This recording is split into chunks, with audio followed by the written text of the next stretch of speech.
Hey everyone, before we dive in, do me a quick favor. Hit that subscribe button and turn on notifications so you never miss a story. It really helps the channel grow, and I appreciate every single one of you. You're the most worthless kid in this family. My mom dropped that bomb right across the Christmas dinner table. The lights overhead flickered. Every fork stopped halfway to mouths. A hot wave shot up my back. I gently set the little velvet ring box down. The snap of the lid sounded louder than gunfire. Then stop dialing my number every time you're short on cash. I fired back. Dead silence. Even the angel on top of the tree looked like she was leaning away so she wouldn't have to witness this. Hey, I'm Sarah, 32 years old, senior marketing manager. The invisible middle kid my family basically raised me to be. I walked in that night carrying two presents. A beautifully restored family photo album and the huge news that Ryan had just proposed. But the only thing anybody tasted that evening was pure embarrassment, served piping hot. I never thought one single sentence could blow our whole family wide open. Quick check-in before we keep going. Drop in the comments where you're watching from tonight. City, state, country, whatever. And one tiny detail about your spot. Cozy couch, night shift break room, packed bus, anything. Echoes of Life wants to know who's here with us. That explosion at Christmas wasn't where the damage started. It started way back on Oak Lane decades earlier, where favoritism was basically the oxygen we all breathed. Part 2, the year she stayed invisible. My brother Alex was the golden child. Little sister Emily was the spoiled princess. And me? I was the middle one, trained from day one to work twice as hard for half the credit. Some of my earliest memories look like faded Polaroids in my head. Alex brought home a B- and Dad tousled his hair like he'd just cured cancer. Emily screamed the house down in a full meltdown and Mom just laughed. She's got spirit. I came home with a perfect report card. Trophies shining under the hallway lamp. Mom barely looked up. That's what we expect, Sarah. Don't get a big head.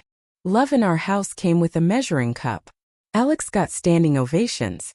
Emily got whatever she wanted. I got a quick nod. Or nothing at all. So I tried harder. In high school, I worked evenings at the supermarket while my friends were at football games. I stuffed every wrinkled dollar into a jar. Then I spent it all on them. Flowers for Mom on Mother's Day, a pretty silver necklace for her birthday, Christmas gifts I planned for weeks and wrapped like they were priceless. Alex and Emily ran to the mall on December 24th, grabbed whatever was left on the clearance rack, and still walked away with the longest hugs. The one that still stings the most? Mom's birthday when I was 15.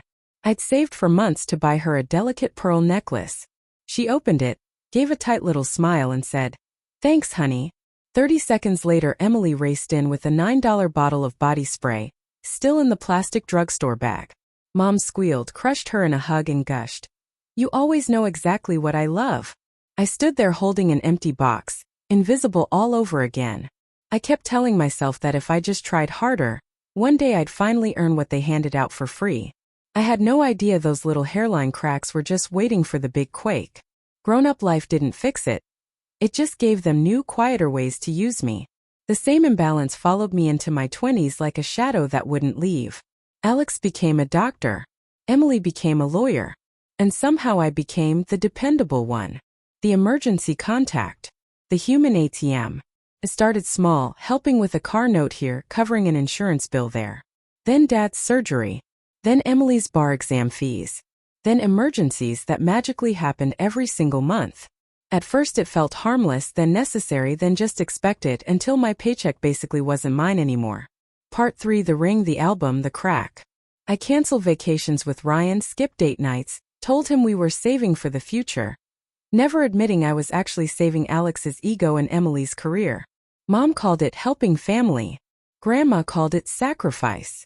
I called it a slow bleed that nobody ever thanked me for. By December I had sent them more money than I'd managed to save all year. And Mom still looked at me like I was the family failure. Christmas dinner poured salt in the wound. Alex bragged about some big research grant. Emily told dramatic courtroom stories like she was starring in a TV show. Every laugh in the room belonged to them. When I shared that I'd just been promoted, Mom cut me off with a smirk. She still thinks marketing is a real job. Then I told them Ryan proposed. The diamond caught the light from the chandelier. My voice shook, but I smiled. Dad raised his glass quietly. Grandma reached over and squeezed my hand. Everyone else? Blank faces, eye rolls, or tiny smirks. And then Mom, in her red sweater, delivered the knockout punch. You're the most worthless kid in this family. My throat closed. My ears started ringing. But something inside me went ice cold and perfectly clear. Because under the table my phone was open to the banking app I'd stared at for years. Row after row of transfers that looked exactly like evidence. Dates I remembered. Amounts that still hurt. 500. 3,000. 2,000. Again and again my life quietly poured into theirs. I opened the app, the screen glowing against my lap. Not to threaten. Not to scream.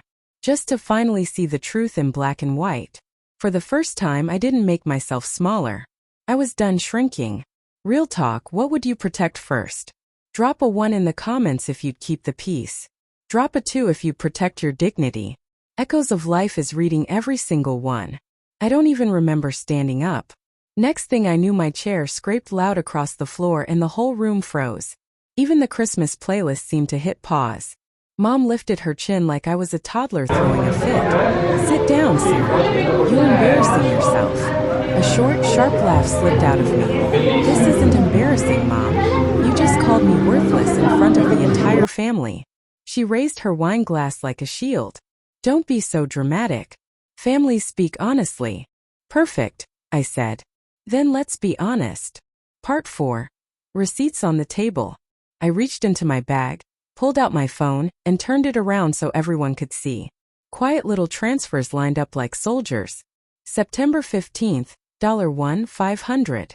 Mom's eyes flicked, then went hard. October 3rd. Another $1,500. Emily's fork screeched against her plate. November 7th, $2,000 for Dad's surgery. I kept going because nobody told me to stop. Emily's bar exam, $2,000. Alex's med school loans, $4,000. Mom's car note, $1 500 every single month. My savings account was bleeding out on that screen in perfect columns. Want me to keep reading? I asked. Or is this honest enough for you? Mom's voice actually cracked. That's private family business. Funny, I said. You had no problem calling me worthless in front of everyone. But my money was never private enough for you to say no to. Alex swallowed hard. You paid off my loans? Yeah, I answered. Because Mom said it would humiliate you if anyone found out you needed help. Emily whispered. The bar exam, that was you? Paid in full, I said. And I skipped dinners with Ryan for months to make sure it cleared. Mom slammed her napkin down like a judge's gavel. Families help each other.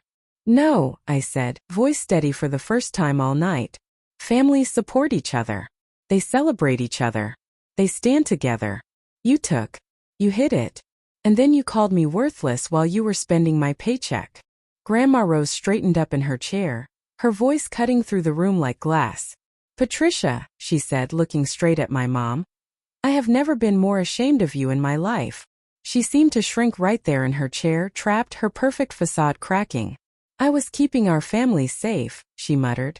You were keeping a fantasy alive, I shot back. The fantasy that Emily and Jason could do no wrong, and I was the one who didn't matter.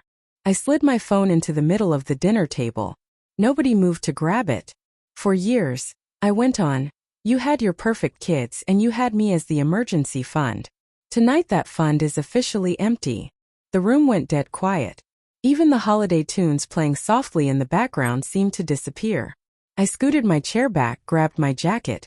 My hands didn't shake. I'm done, I said quietly. I'm not paying for my own pain anymore. I walked toward the door as the big chandelier above us flickered once. The little angel on top of the Christmas tree leaned a bit more, like it was tired too. I thought walking away from that table was the finale. It wasn't even close. The freezing air slapped me the second I stepped onto the porch. Snow floated down under the streetlight like tiny pieces of ash. My breath puffed out in sharp clouds. Behind me, the Harper house stayed perfectly still and silent. My phone buzzed again, another call from Mom. I let it ring until it stopped. Tonight I didn't know her a single thing. By the time I got back to my place, my hands were trembling, not from being scared, but from the rush of finally picking myself. Part 5. The Bank of Sarah is officially closed. The next morning the messages started flooding in. Emily texted first long dramatic paragraphs about how everything was just a big misunderstanding and how stressed everyone was. She begged if we could talk it out. I left her on read. An hour later Jason left a voicemail. His voice actually broke. "Sarah, I swear I didn't know it was that bad. I'm sorry. I saved it. Not because I was holding out hope, just in case I needed proof later." Dad's text came in slow and heavy. "I let you down. I should have stepped in years ago. Please call me." I listened to his voicemail twice. For once he wasn't dodging or excusing anything. Then Mom blew up my phone, 6 missed calls, 7-8. Her name flashing like a fire alarm. I watched the screen go black every time. That afternoon Emily showed up at my work, her usual perfect blazer actually wrinkled, eyes red. "Sarah," she whispered in the hallway. "Please, we have to talk." I stepped out, arms folded, voice completely steady. "I don't owe you a conversation." She swallowed hard. "Mom is losing it. Jason's furious. Dad hasn't spoken to her in days. The whole family is falling apart." "It fell apart a long time ago," I said. "You guys are just now noticing." She reached for my arm. I moved back. "Mom wants to apologize." "No," I cut in. "She wants everything back under her control." Emily's face just crumpled. "So this is really it? This is me choosing peace," I told her. "And peace isn't something we vote on as a family." She left without another word. For once, no guilt trip, no yelling, nothing. That night my brother Alex called from Seattle. I spilled everything, Christmas, the nasty comments, years of sending them money, the whole ugly truth. He didn't interrupt, didn't freak out, just listened. When I finished he said softly, "I'm proud of you, Sarah. You finally stopped letting people bleed you dry, when they never once tried to stop the bleeding." Something inside me settled. Like fresh snow covering everything, quiet and clean. 2 days later Dad showed up at my door alone. No mom, no lectures, just him. He handed me an envelope full of checks, paying back years of loans. "I can't undo everything," he said, eyes on the floor. "But I can start here." I took it and nodded. It wasn't forgiveness yet, but it was honesty, and right then honesty was enough. When he left I stared at that envelope for a long time. For the first time ever, the weight wasn't mine to carry anymore. It was going back where it came from. Mom called again that night. I didn't pick up. Her mess was hers now. The Bank of Sarah was permanently closed, and the real consequences were only getting started. Spring crept in slow that year. Snow melted into little rivers along the curbs. Sunlight poured into my apartment again like it had permission. I felt different. Not louder, not tougher, just solid. Like a door I'd left open for decades finally clicked shut. 3 whole months went by with 0 money transfers. My savings actually started growing. My backbone did too. At work people started listening when I spoke. I stopped saying sorry for taking up space. I stopped making myself smaller. My manager pulled me aside one day and said, "Whatever you're doing, keep doing it. You finally look like you belong in your own life." I smiled because I got it now. Cutting them loose didn't shatter me. It set me free. Part 6. Peace, a wedding, and the real beginning. The wedding was in April, small, cozy, only people who loved me without keeping score. Grandma rose right up front, dabbing her eyes. Aunt Lisa crying before the music even started.